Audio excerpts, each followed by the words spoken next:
We're always told that to get ahead, you've got to be the best, the brightest, the most brilliant person in the room. But what if that's completely wrong? Today, we're diving into a really provocative idea from Robert Greene's Laws of Power: never outshine the master. It's a rule that basically suggests your greatest talents could actually be your biggest downfall. Kind of wild, right? So let me ask you something, and I want you to really think about it. Is it possible that your best qualities, your creativity, your skills, your sheer talent, are the very things sabotaging your career? According to this law of power, the answer is a big, flashing, unambiguous yes. And this brings us to a concept I call the performer's paradox. It's this strange, dangerous situation where the very things that make you great suddenly become your biggest liabilities. See, here's the trap. You think your talent makes you indispensable, right? But when you shine too brightly, it doesn't just make you valuable. It makes you a threat. It can trigger deep insecurity in your superiors. And believe me, an insecure leader is a dangerous one. Their reaction isn't logical, it's defensive. So why on earth does this happen? Well, to get that, we have to look past the spreadsheets and performance reviews and dive into this psychology of power. This isn't about business, it's about deep-seated human emotions. We're talking ego, insecurity, and the raw need to feel important. You have to understand, for a lot of leaders, their job title isn't just a title. It's a huge part of their identity, their self-worth. Their position is proof that they are superior, and they need to feel that superiority to feel secure. So when you come along, shining with all your new ideas and talent, you're not just challenging their strategy, you're accidentally challenging their very sense of self. And right there, that's the core conflict. It's a clash of needs. The person in power needs security, superiority, validation.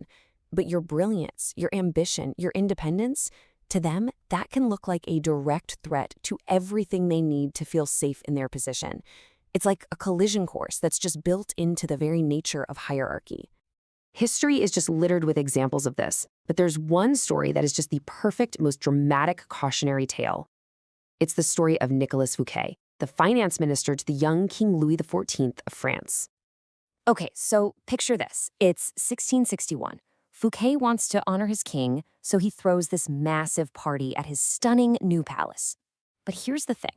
The party was so spectacular, so lavish, it completely blew anything the young king himself had ever hosted out of the water. Louis XIV was publicly humiliated. He felt small. And the result was swift and absolutely brutal. Fouquet was arrested and thrown in prison for the rest of his life. So you see, his crime wasn't really treason or theft, even though those were the official charges they cooked up. No, his real crime, his fatal mistake, was this. He made his master look and feel inferior. He completely forgot the first law of power, and he paid the ultimate price for it. Okay, so this is a pretty dangerous dynamic. How do you possibly navigate it? The solution isn't to be lazy or incompetent, not at all. It's about practicing what we could call the art of dimming, learning how to shine without blinding the very people who hold your career in their hands. And there are a few key techniques to master this. First up, attribute your success upwards. When you win, make sure you publicly credit your boss's amazing guidance. Second, make them look good. Their success is your success. Third, be selective with your talents. Shine bright when it helps the team, for sure, but maybe pull back a little when your boss is trying to take the spotlight. And finally, and this is a big one, ask for their advice, even if you already know the answer. It's a simple act that shows respect and validates their position. Now, it's absolutely critical to understand that this is not a rule you follow blindly. Like any powerful strategy, it requires judgment. It requires you to understand the context, the people, and the culture you're operating in. The real key here is to adapt. You have to read the room.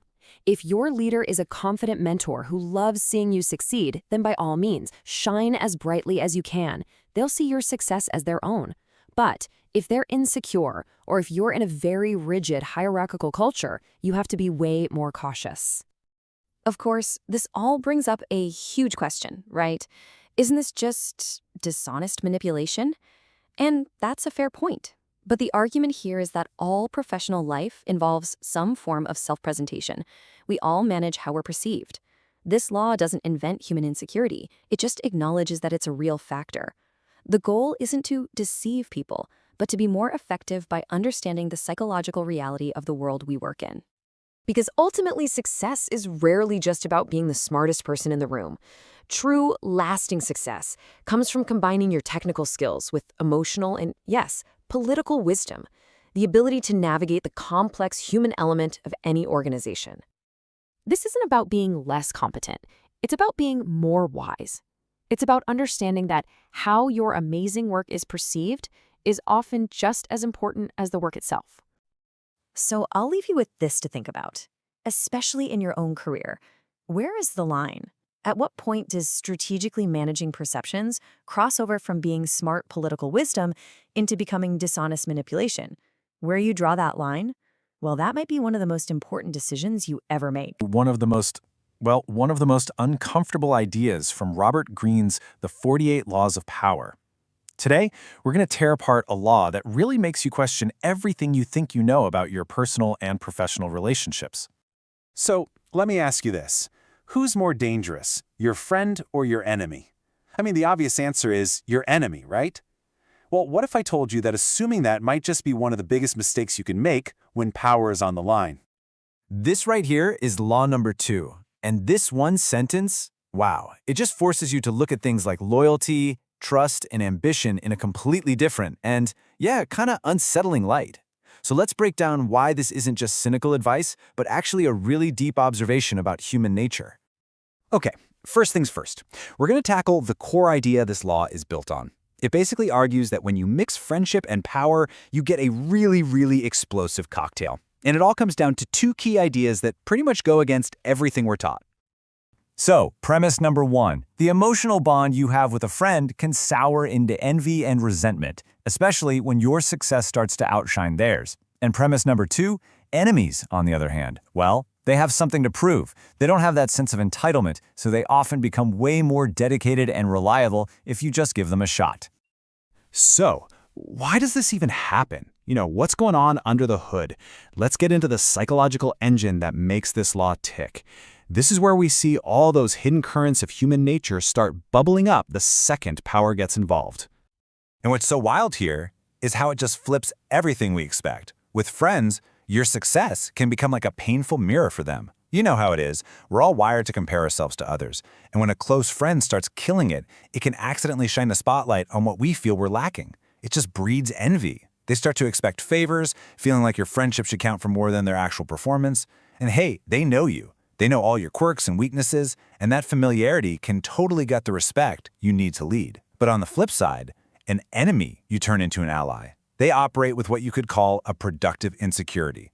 They have everything to prove. The relationship is all business, no baggage. And that drive to prove you right for hiring them, it often leads to amazing work and, believe it or not, rock-solid loyalty. But look, this isn't just some abstract theory. History is absolutely littered with dramatic, real-world examples of leaders who either mastered this law or were completely destroyed because they ignored it. And these stories show us that the stakes are incredibly high. Our first case study is a real cautionary tale. It's about the Byzantine Emperor Michael III.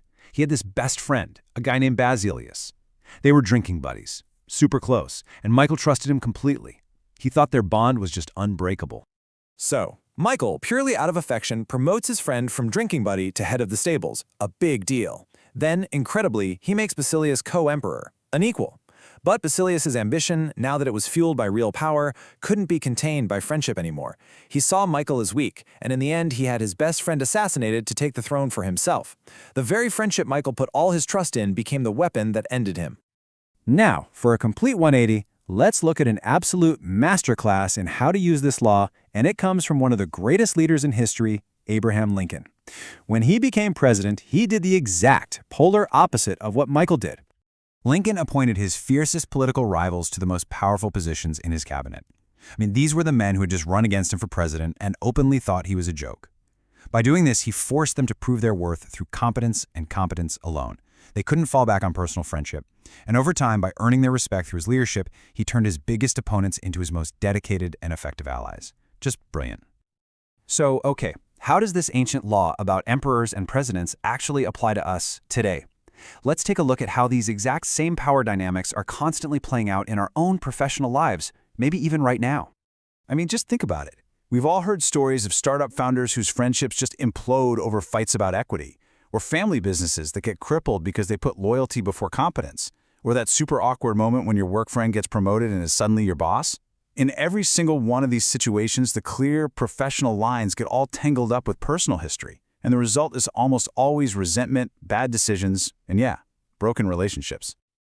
Okay, I know what you might be thinking. It's easy to hear all this and think the lesson is to become some cold, calculating person who doesn't trust anyone. But that's a really dangerous way to read this. The final, and honestly most important part, is learning how to apply this law with some real wisdom. The real goal here is something we can call strategic discernment. See, it's not about ditching your friends at all. It's about being realistic, about understanding how power changes things. The smartest way to use this law is actually as a tool to protect your genuine friendships by not putting them in the impossible spot where they have to compete with professional goals. Look, using this isn't risk-free. You could end up feeling isolated, or people might see you as a betrayer. But the counterpoint, the wise approach, is that you're actually saving your real friendships from all that pressure. Instead of betrayal, you're showing confidence by picking the best person for the job. And of course, not every enemy is a potential ally. This takes sharp judgment to figure out who's worth winning over. So when you boil it all down, the ultimate lesson isn't to be heartless. It's the opposite. It's to value your real friendships so much that you refuse to let them get tangled up and destroyed by the messy web of money, status, and power. And that brings us to the final question I want to leave you with. Is this law just a cynical playbook for the ruthless and power-hungry? Or is it actually a realistic guide for navigating the world, one that helps you achieve your goals while keeping the relationships that truly matter safe and sound? As always, the answer really lies in how you decide to use the knowledge. All right, let's jump right in. We're going to tackle a really counterintuitive idea today, one that comes straight from Robert Greene's playbook on power. It's this: what you don't say, what you keep hidden, can actually be way more powerful than anything you put out there. Think about it. Everywhere you look, it's all about being open, being authentic, right? Share everything, be an open book. But what if that's actually a trap? What if in a world where everything is competitive, that radical transparency is actually your biggest weakness? And that's where this law comes in. Law 3, conceal your intentions. Now hold on, this isn't about just being sneaky or dishonest for the fun of it. No. It's about a cold, hard strategic truth. Information is power. The second you tell people what you're planning, you've just handed them the playbook to stop you. You give them time to build a defense, to throw up roadblocks, to get in your way. So let's get into the why. Why is this so effective? Well, the psychology behind it is absolutely fascinating because it taps right into how we're all wired. I mean, picture a game of chess or poker or really any competition. If your opponent knows exactly what you're going to do next, well, you've lost before you've even started. Being predictable is a huge liability, but when you're unpredictable, man, you force the other person onto their back foot. They're always reacting, always guessing, always defensive. And that confusion, that uncertainty, that is a huge, huge advantage for you. Deep down, human beings are basically just pattern-seeking creatures. We need to know what's going on. We crave certainty. So when we run into someone and we just can't figure out their angle, we can't predict their next move, it makes us deeply uncomfortable. We instinctively get nervous around things we can't understand. And right there, that's your opening. That discomfort, that's what you can use. By keeping your real goals under wraps, you keep everyone else off balance. How can they fight you if they don't even know where you're aiming? All their energy gets wasted trying to figure you out, instead of actually stopping you. So really, what it boils down to is this. Spilling your guts about your plans too early, it's just terrible strategy, plain and simple. You're basically sending out invitations for people to oppose you. You give your competitors time to gang up on you, you box yourself into one strategy, and you might as well put up a sign that says, "Hey, please come sabotage my efforts." Okay, so this all sounds good in theory, right? But does it actually work in the real world? Oh, you better believe it. History and even modern business are just packed with incredible examples. Let's look at a master of this game, Otto von Bismarck. He had this massive, audacious goal to unify Germany. Now, if he had just announced that from the start, every other power in Europe would have ganged up to crush him. So what did he do? He played the long game. He took these little, seemingly isolated steps. A small war here, a political maneuver there, each one presented as its own separate thing. Oh, this is just about some duchies. This is just a defensive move against Austria. And then, bam! By the time anyone realized what his real grand plan was, it was a done deal. A unified Germany existed, and it was too late to do anything about it. And hey, you don't need a time machine for this stuff. Just look at Apple. Their whole culture of insane secrecy, that's not just for marketing hype. It's pure strategy. By keeping everything under lock and key, they stop anyone from copying them before they even launch. And at the same time, they build this insane level of buzz and anticipation. And look at the results. The surprise factor is a huge part of their success. It creates this massive splash on launch day. Think about that media frenzy, that one more thing moment. You just can't manufacture that kind of excitement when your competitors have known what you're doing for 6 months. And this isn't just about war or business either. It works in social circles, in diplomacy, you name it. You had figures like Ninon de L'Enclos in 17th century France using mystery to hold power over suitors and rivals. Or think about Henry Kissinger and his shuttle diplomacy. The whole strategy worked because neither side knew exactly what his final proposal was going to be. All right, so we've seen the why and the who. Now for the how. How do you actually use this law without just seeming like a shady, untrustworthy person? Let's break down the toolkit. So there are a few key moves you can make. The first one is just strategic silence. Say less than you have to. People get uncomfortable with silence, and they'll often start talking and reveal their intentions just to fill the void. Then you've got smokescreens, creating a believable but false reason for your actions to throw people off the scent. You can also use decoys, make a lot of noise about one thing to draw attention away from what you're really doing, or, my personal favorite, the bland facade. Just act so normal, so boring, that nobody even thinks to watch you closely. But here's a really crucial part of this. It's not just about your words. Your emotions can betray you in a heartbeat. You can say all the right things, but if your eyes light up with excitement or you get a flicker of frustration, you've just given the whole game away. People are always reading your body language, your tone. So if you're going to play this game, you absolutely have to master your emotional displays. Okay, we need to talk about the flip side, because this is powerful stuff, which also means it's dangerous. This isn't a game for amateurs. You're walking a razor's edge here, and there are some serious risks involved. And this is the most important distinction you need to make. There's a huge difference between strategic ambiguity and flat-out deception. Being strategically ambiguous means you're being vague. You're not giving away the whole picture to protect your strategy. Deception, on the other hand, is lying. It's giving people false information. One is a strategic choice. The other breaks trust, relationships, and can even be illegal. The line can seem blurry, but it's a hard one you can't cross. Because if you mess this up, oh boy, it backfires big time. If people figure out you've been hiding things, they don't just disagree with you. They feel played. They feel manipulated. And the backlash you'll get is 10 times stronger. You'll burn bridges, destroy trust, and honestly, it's exhausting trying to keep up a complicated front. A clumsy, failed attempt to be secretive is way, way worse than just being upfront. So what's the big takeaway here? This law isn't telling you to become some paranoid, secretive hermit who never talks to anyone. Not at all. The real skill, the art, is in strategic information management. It's about judgment. It's about knowing what to reveal, when to reveal it, and when, just maybe, it's smarter to keep your cards close to your chest. And that really leaves us with one final question to think about. In our world of constant updates and oversharing, where everyone puts their whole life and all their plans online for everyone to see, could it be that your greatest source of power isn't what you reveal, but what you wisely choose to keep hidden? Today, we're diving into a principle of power that honestly feels kind of wrong at first. It goes against everything we're usually taught about communication.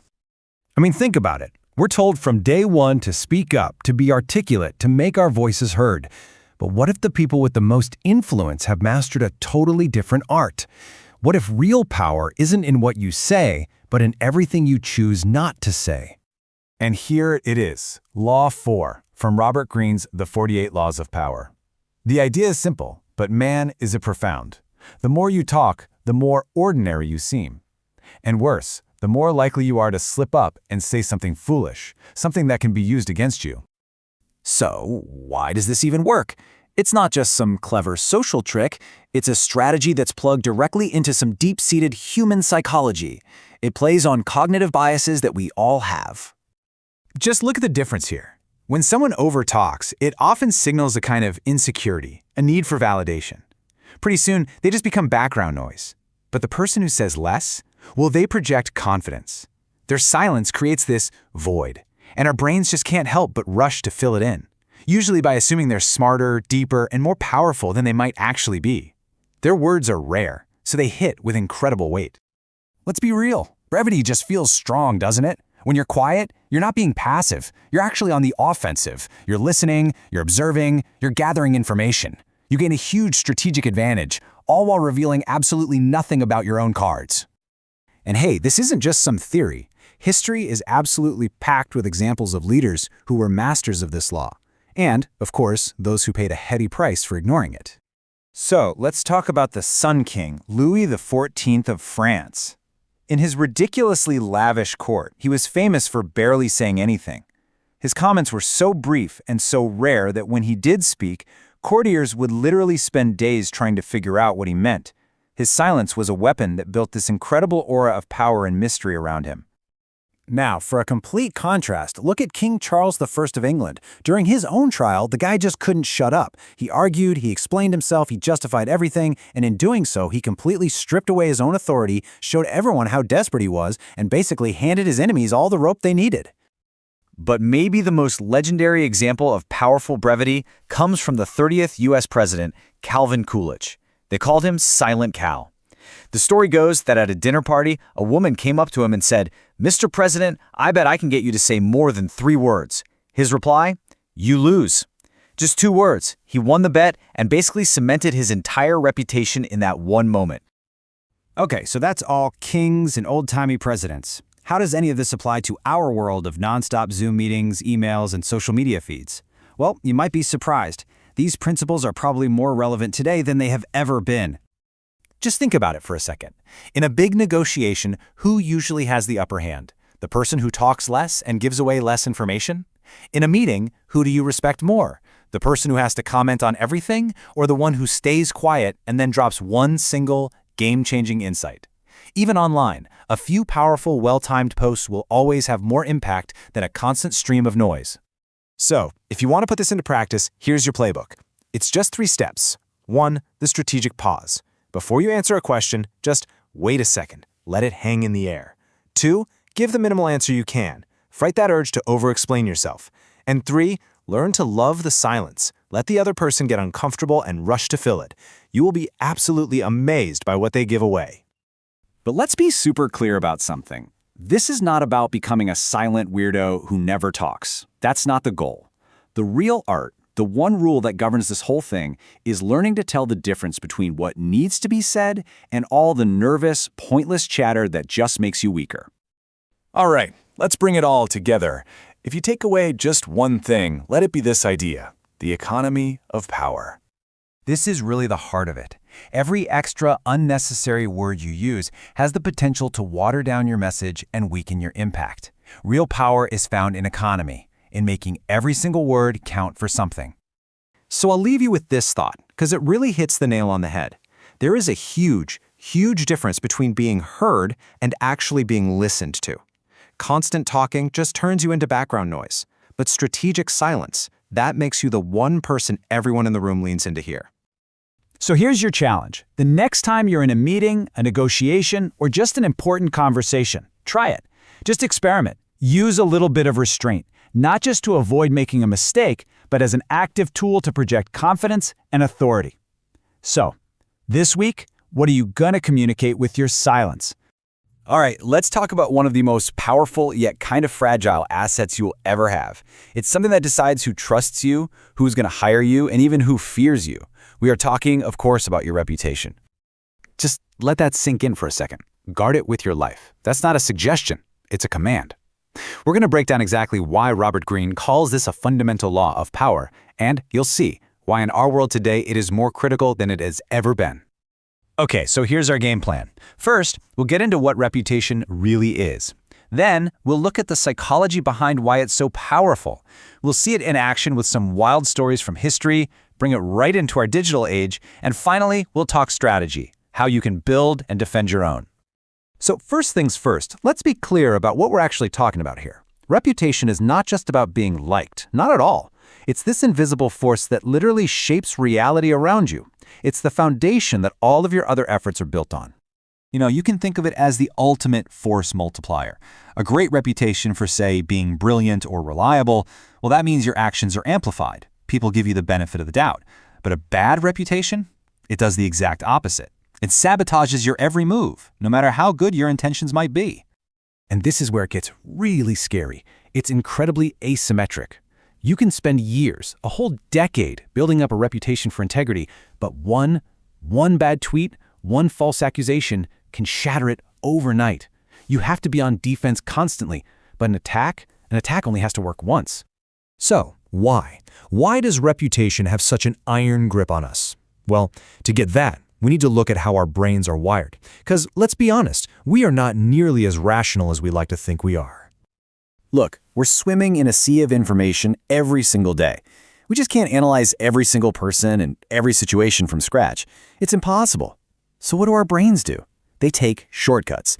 And your reputation? That's the main shortcut people use to decide if you're competent, if you're trustworthy, or if you're a threat. It's basically their mental cheat sheet about you. And then there's this other wild thing our brains do called the halo effect. If you have a rock-solid reputation for one positive thing, let's say you're known as a brilliant strategist, people will automatically assume you're also ethical and hardworking and probably good at a bunch of other things, whether it's true or not. That one great quality creates this halo over your entire personality. Let me give you a perfect example. The action is exactly the same. Someone arrives late to a meeting. But if they have a reputation for being reliable, what do people think? Wow, they must be stuck in a major emergency. They make excuses for you. But if you have a reputation for being disorganized, the exact same action gets a totally different reaction. Typical. So unprofessional. Your reputation is the filter that everything you do gets judged through. And believe me, this isn't just some abstract theory. History is absolutely littered with these high-stakes stories where reputation was the deciding factor between fame and failure, and sometimes, literally, between life and death.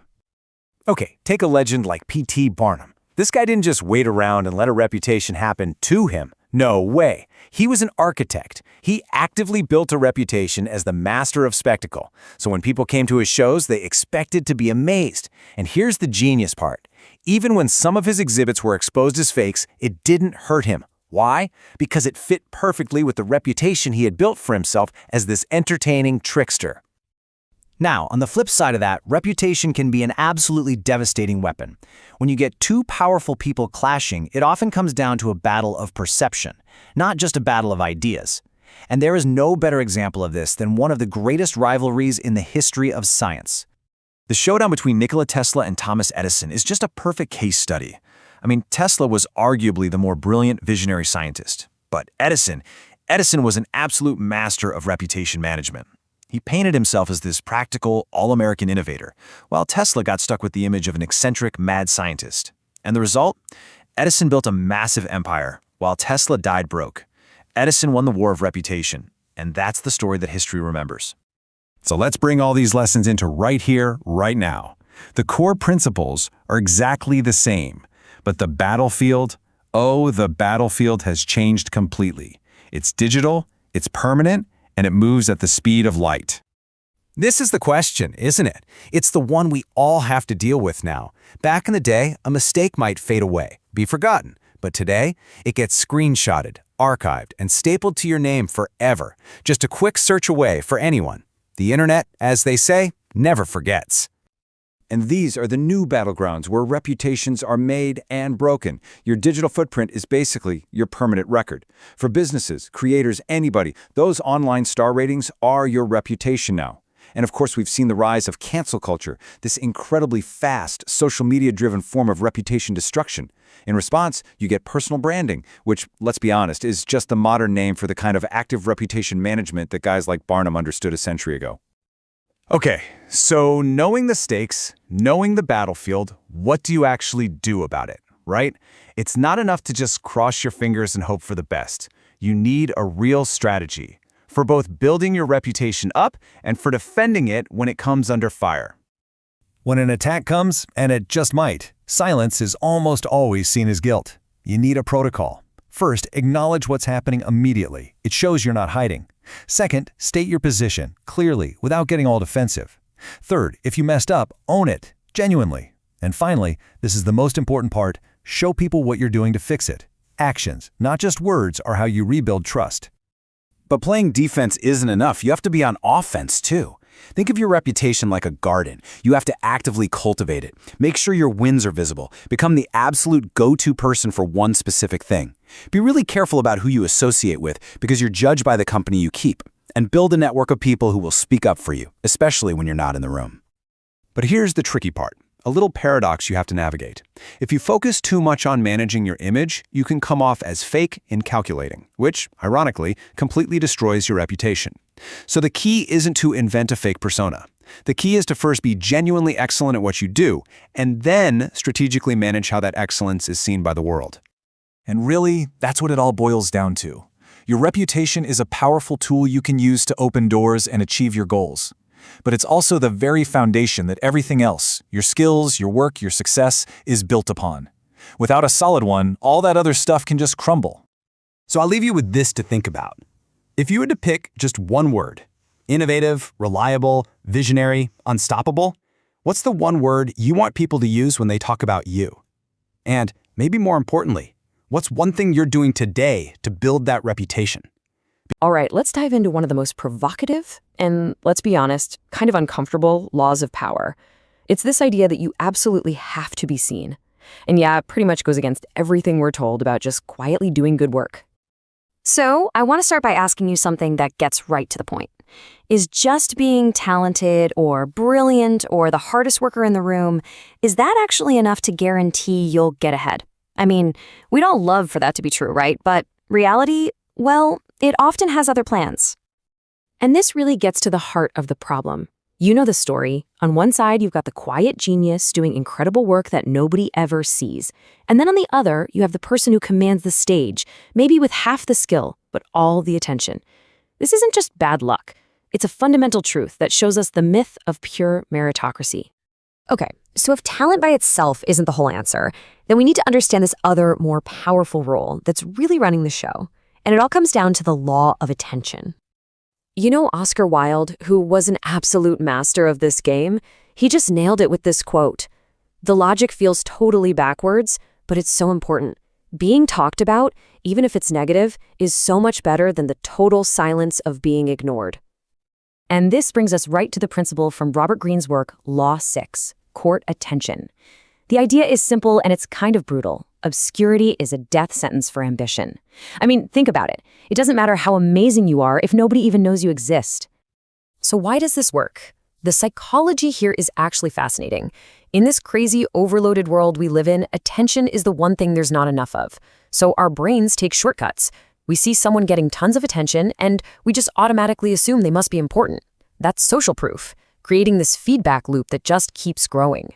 But if you're the one who's invisible, well, you can't be remembered when that big opportunity finally comes along. And look, this is not some new thing that came about because of social media. No way. This law is absolutely timeless. Let's take a look at how some of history's biggest names used it to build their entire legacies. And we're talking about a huge span of time here. You've got showmen like P.T. Barnum, emperors like Napoleon, brilliant writers like Oscar Wilde, and even modern artists like Andy Warhol. They all knew, deep down, that their first and most important job was to capture the public's imagination. Let's kick things off with the undisputed king of spectacle himself, P.T. Barnum. His entire career, his whole business, was basically built on this one single law. Barnum was a complete genius when it came to controversy. He'd show off things like the Fiji mermaid, which was this grotesque fake, because he knew that the outrage and the debate would sell way more tickets than some real thing ever could. He lived and breathed the idea that as long as people were talking, he was winning. But this idea goes way beyond the circus tent. Just look at two other giants who completely mastered their public image, Napoleon Bonaparte and Andy Warhol. They worked in totally different worlds, centuries apart. But you know what? They were following the exact same playbook.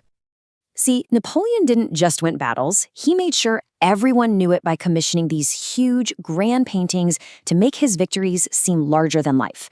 Then, fast forward a couple centuries, and Andy Warhol comes along and turns the very idea of fame into his art. Both of them proved that power isn't just what you do, it's about how people see what you do. So what does all this mean for us right now? Well, in the digital age, this law isn't just relevant anymore. It's basically the entire operating system for how influence works. Today's battleground has moved online. We're talking social media, personal branding, the whole influencer economy. These platforms have made it possible for anyone to get attention, sure, but that's also made the competition for that attention unbelievably fierce. So, what's the modern playbook look like? Well, it kind of breaks down into 5 key moves. First, you've got to cultivate a style that's all your own, something that makes you stand out. Second, you have to master calculated controversy, sparking debate, not just causing chaos. Then, you create moments of spectacle. You learn how to leverage other people's attention. And, maybe most important of all, you stay consistent so you're never forgotten. But hold on, before you run off and try to become the next viral sensation, we have to talk about the other side of this. Because courting attention is a really high-stakes game, and it comes with some very serious risks. That spotlight, it can absolutely burn you. Too much self-promotion and you'll get backlash. You can attract the completely wrong kind of attention and ruin your reputation. And the personal cost, the loss of privacy, the sheer burnout from having to be on all the time, it can be huge. And this brings us to the most important takeaway here. This law is not about being famous for being famous. Attention without any real substance to back it up, that's just a house of cards waiting to fall. The real goal is to combine the two. Build a solid foundation of real skill, real value, and then shine a massive spotlight on it. One without the other just doesn't work. When you boil it all down, you're left with this one stark reality. Whether we like it or not, being obscure is a massive strategic disadvantage. In this constant battle for opportunity and influence, the people who are seen will always have a huge edge over those who aren't. And so that leaves us with one final, very personal question. In a world that's just drowning in noise, where everyone is screaming to be noticed, just being good isn't a strategy. Visibility is. So how are you going to make sure your value isn't lost in the silence? How will you? All right, let's jump right in. Today, we're going to pull back the curtain on a pretty uncomfortable, but let's be honest, powerful idea. It's this hidden rule that you see everywhere, in boardrooms, in creative studios, you name it, but nobody really likes to talk about it this bluntly. So here it is, law number 7 from Robert Greene's The 48 Laws of Power, and it definitely doesn't pull any punches. Yeah, I know. At first glance, it sounds just awful, right?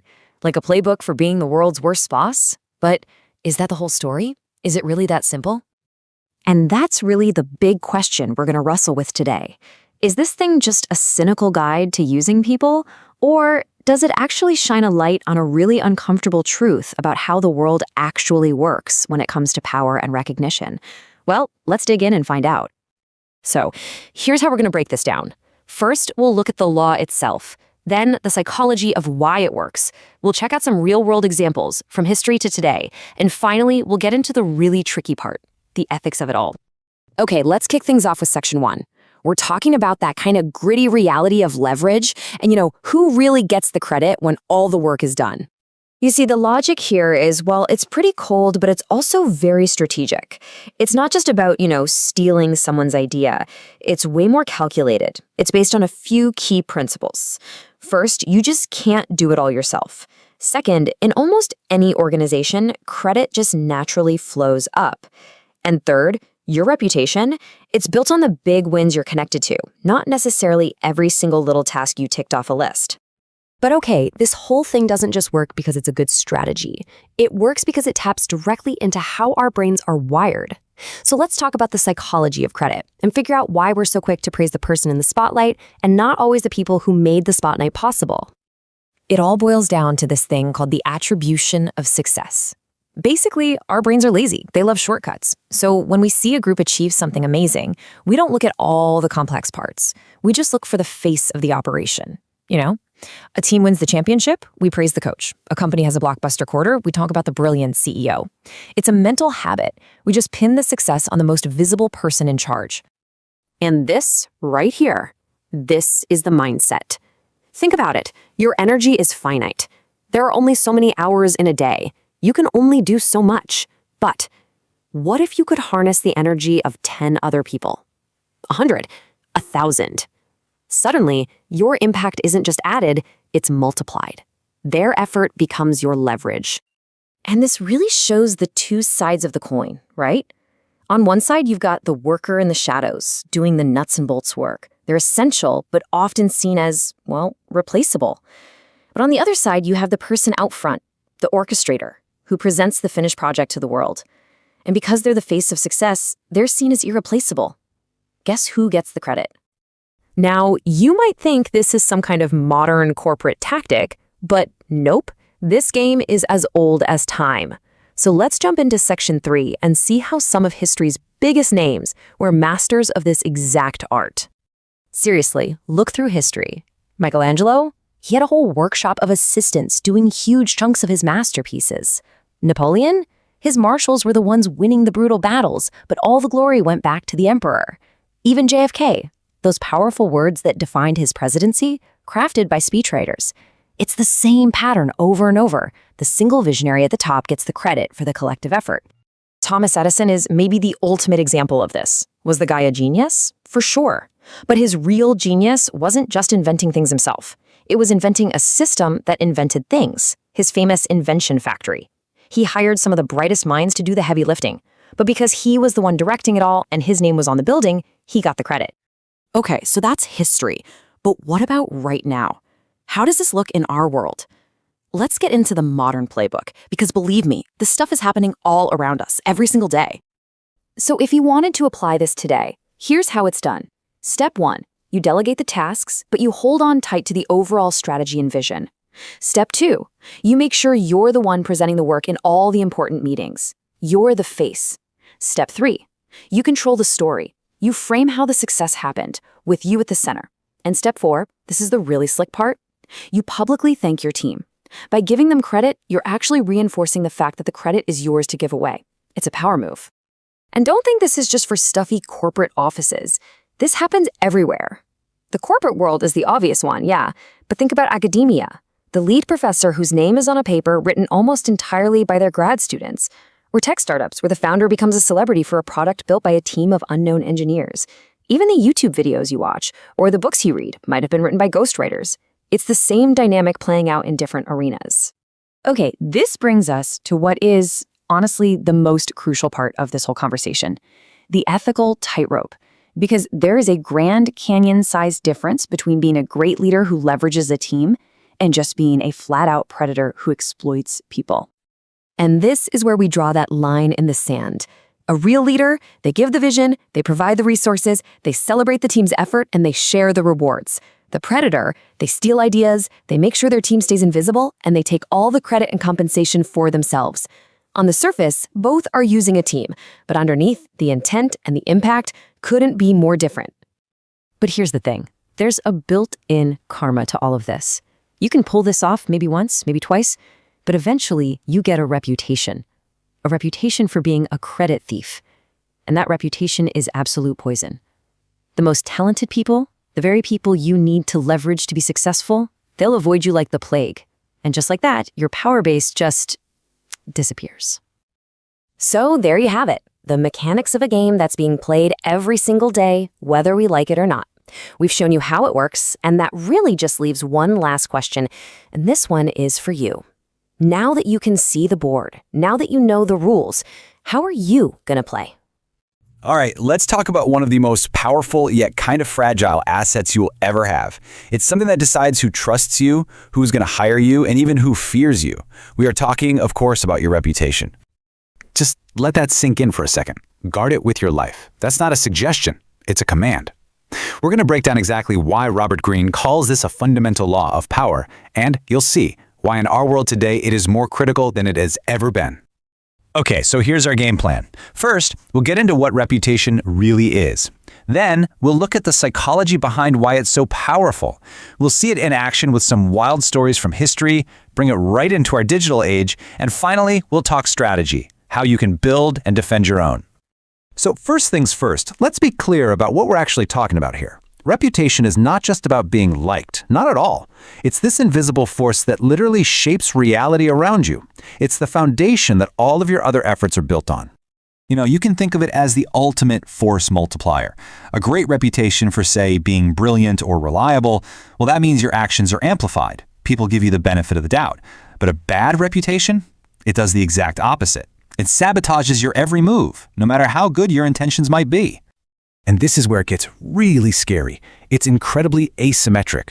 You can spend years, a whole decade, building up a reputation for integrity, but one bad tweet, one false accusation can shatter it overnight. You have to be on defense constantly, but an attack only has to work once. So, why? Why does reputation have such an iron grip on us? Well, to get that, we need to look at how our brains are wired. Because, let's be honest, we are not nearly as rational as we like to think we are. Look, we're swimming in a sea of information every single day. We just can't analyze every single person and every situation from scratch. It's impossible. So what do our brains do? They take shortcuts. And your reputation? That's the main shortcut people use to decide if you're competent, if you're trustworthy, or if you're a threat. It's basically their mental cheat sheet about you. And then there's this other wild thing our brains do called the halo effect. If you have a rock-solid reputation for one positive thing, let's say you're known as a brilliant strategist, people will automatically assume you're also ethical and hardworking and probably good at a bunch of other things, whether it's true or not. That one great quality creates this halo over your entire personality. Let me give you a perfect example. The action is exactly the same. Someone arrives late to a meeting, but if they have a reputation for being reliable, what do people think? Wow, they must be stuck in a major emergency. They make excuses for you. But if you have a reputation for being disorganized, the exact same action gets a totally different reaction. Typical, so unprofessional. Your reputation is the filter that everything you do gets judged through. And believe me, this isn't just some abstract theory. History is absolutely littered with these high-stakes stories where reputation was the deciding factor between fame and failure, and sometimes, literally, between life and death. Okay, take a legend like P.T. Barnum. This guy didn't just wait around and let a reputation happen to him. No way. He was an architect. He actively built a reputation as the master of spectacle. So when people came to his shows, they expected to be amazed. And here's the genius part. Even when some of his exhibits were exposed as fakes, it didn't hurt him. Why? Because it fit perfectly with the reputation he had built for himself as this entertaining trickster. Now, on the flip side of that, reputation can be an absolutely devastating weapon. When you get two powerful people clashing, it often comes down to a battle of perception, not just a battle of ideas. And there is no better example of this than one of the greatest rivalries in the history of science. The showdown between Nikola Tesla and Thomas Edison is just a perfect case study. Tesla was arguably the more brilliant visionary scientist, but Edison was an absolute master of reputation management. He painted himself as this practical, all-American innovator, while Tesla got stuck with the image of an eccentric, mad scientist. And the result? Edison built a massive empire, while Tesla died broke. Edison won the war of reputation, and that's the story that history remembers. So let's bring all these lessons into right here, right now. The core principles are exactly the same, but the battlefield has changed completely. It's digital, it's permanent, and it moves at the speed of light. This is the question, isn't it? It's the one we all have to deal with now. Back in the day, a mistake might fade away, be forgotten. But today, it gets screenshotted, archived, and stapled to your name forever. Just a quick search away for anyone. The internet, as they say, never forgets. And these are the new battlegrounds where reputations are made and broken. Your digital footprint is basically your permanent record. For businesses, creators, anybody, those online star ratings are your reputation now. And of course, we've seen the rise of cancel culture, this incredibly fast, social media-driven form of reputation destruction. In response, you get personal branding, which, let's be honest, is just the modern name for the kind of active reputation management that guys like Barnum understood a century ago. Okay, so knowing the stakes, knowing the battlefield, what do you actually do about it? right? It's not enough to just cross your fingers and hope for the best. You need a real strategy for both building your reputation up and for defending it when it comes under fire.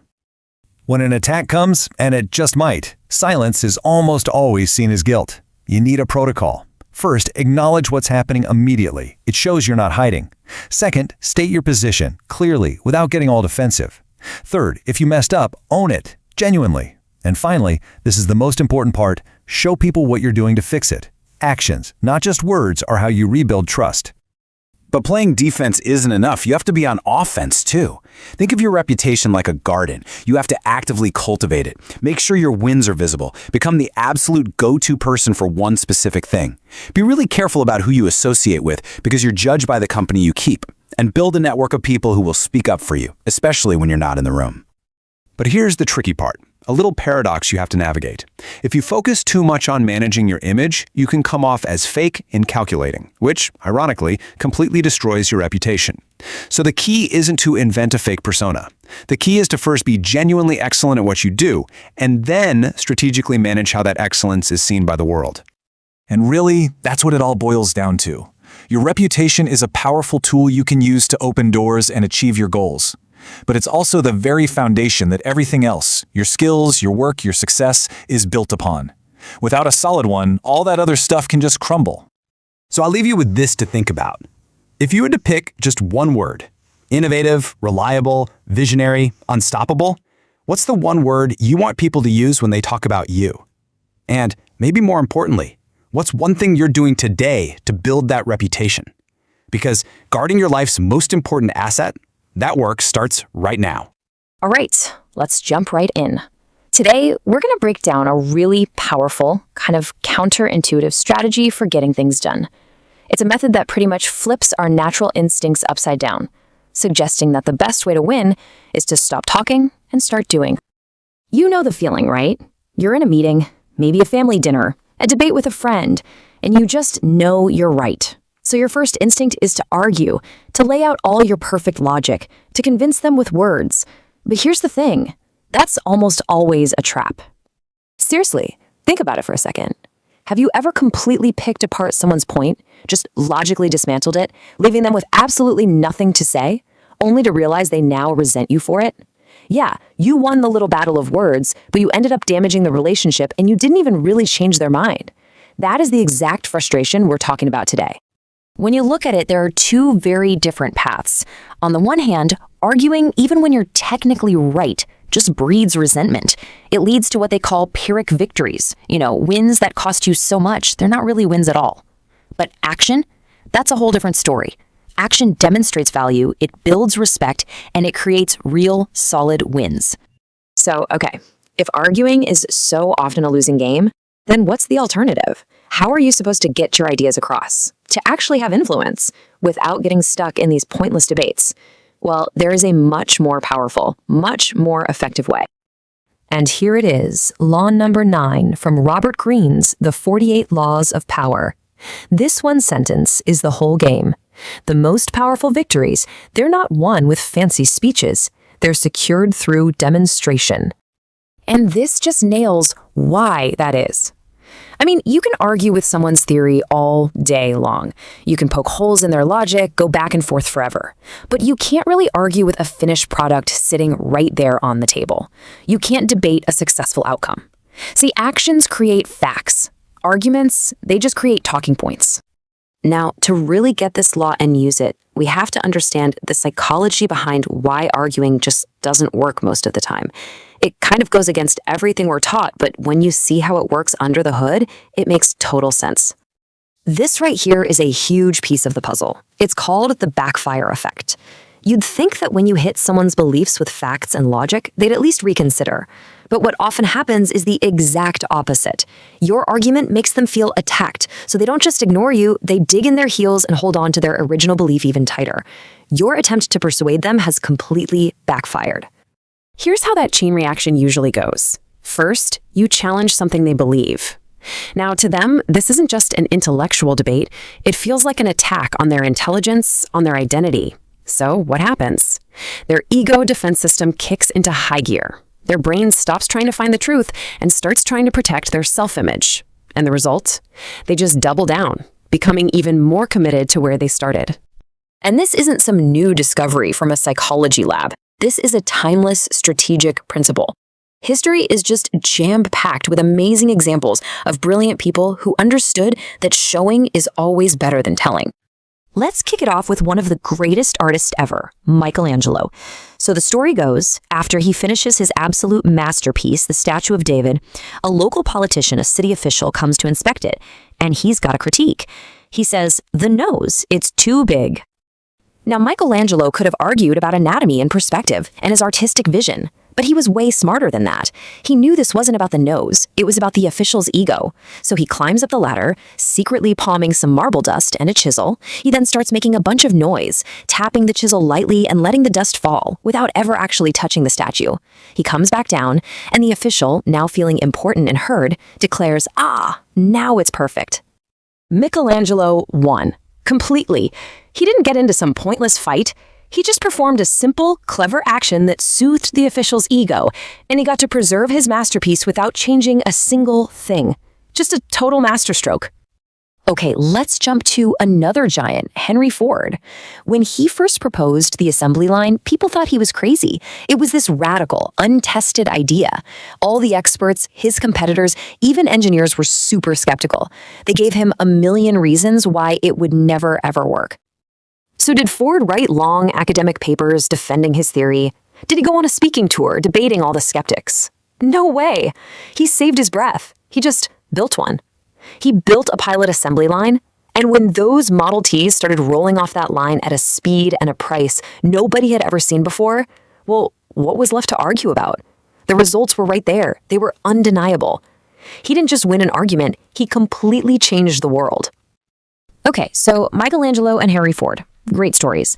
But how does this actually apply to us today, in our jobs and in our lives? This is where this law stops being history and becomes a really practical tool that you can use. So here's your modern playbook. First up, always try to show. Don't just tell. Instead of explaining why your idea is great, show a small piece of it working. Let your results do the talking for you. If everyone disagrees on the best way forward, don't debate it to death. Propose a small experiment, a little test. You know, sometimes the smartest move is strategic silence, followed by just delivering the goods. And whenever you can, build a prototype. I mean, the entire modern tech world is basically built on this principle.